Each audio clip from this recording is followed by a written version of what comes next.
नमस्ते दोस्तों। आज हम एक ऐसा सूत्र समझेंगे जो चुपचाप आपके पुराने कर्मों को ढीला कर देता है। ध्यान यानी कर्म रिसेट। हम सोचते हैं मैं तो कुछ गलत नहीं कर रहा, फिर वही परिस्थितियाँ क्यों लौट आती हैं? उत्तर गीता बहुत शांति से देती है। कर्म सिर्फ कर्म से नहीं, मन की अवस्था से बनता है। जब मन बार बार वही सोचता है, वही डर, वही अपेक्षा, वही प्रतिक्रिया दोहराता है, तो नया कर्म बनता ही रहता है। हम बाहर से शांत दिखते हैं, लेकिन भीतर मन लगातार भाग रहा होता है।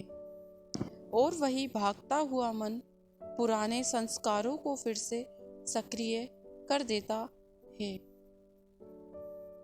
गीता कहती है, अचेतन मन कर्म की फैक्ट्री है। भगवत गीता अध्याय 6 में कृष्ण अर्जुन से कहते हैं, मन अभ्यास और वैराग्य से वश में आता है। अभ्यास मन को बार बार वर्तमान में लाना, वैराग्य जो उठे उससे चिपकना नहीं। ध्यान का अर्थ यह नहीं कि आप कुछ कर नहीं रहे, ध्यान का अर्थ है आप प्रतिक्रिया नहीं कर रहे। जब आप ध्यान में बैठकर अपने विचारों को आते जाते देखते हैं, तो आप नया कर्म नहीं बना रहे होते। वहीं पुराने कर्म धीरे धीरे ऊर्जा खोने लगते हैं, क्योंकि कर्म ध्यान से नहीं, अचेतन प्रतिक्रिया से बनता है। जागरूकता यानी कर्म रिसेट।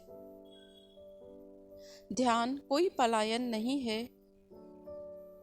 यह मन को फिर से प्रशिक्षित करने की प्रतिक्रिया है।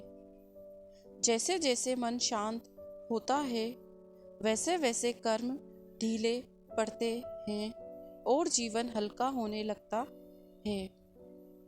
याद रखिए, ध्यान कर्म को बदलता नहीं, ध्यान कर्म के बीज को ही जला देता है। अगर आज यह सत्य आपके भीतर उतरा हो, तो इस वीडियो को सेव कीजिए, चैनल को सब्सक्राइब कीजिए। Daily Gita based spiritual guidance के लिए मिलते हैं अगले वीडियो में। हरे कृष्णा।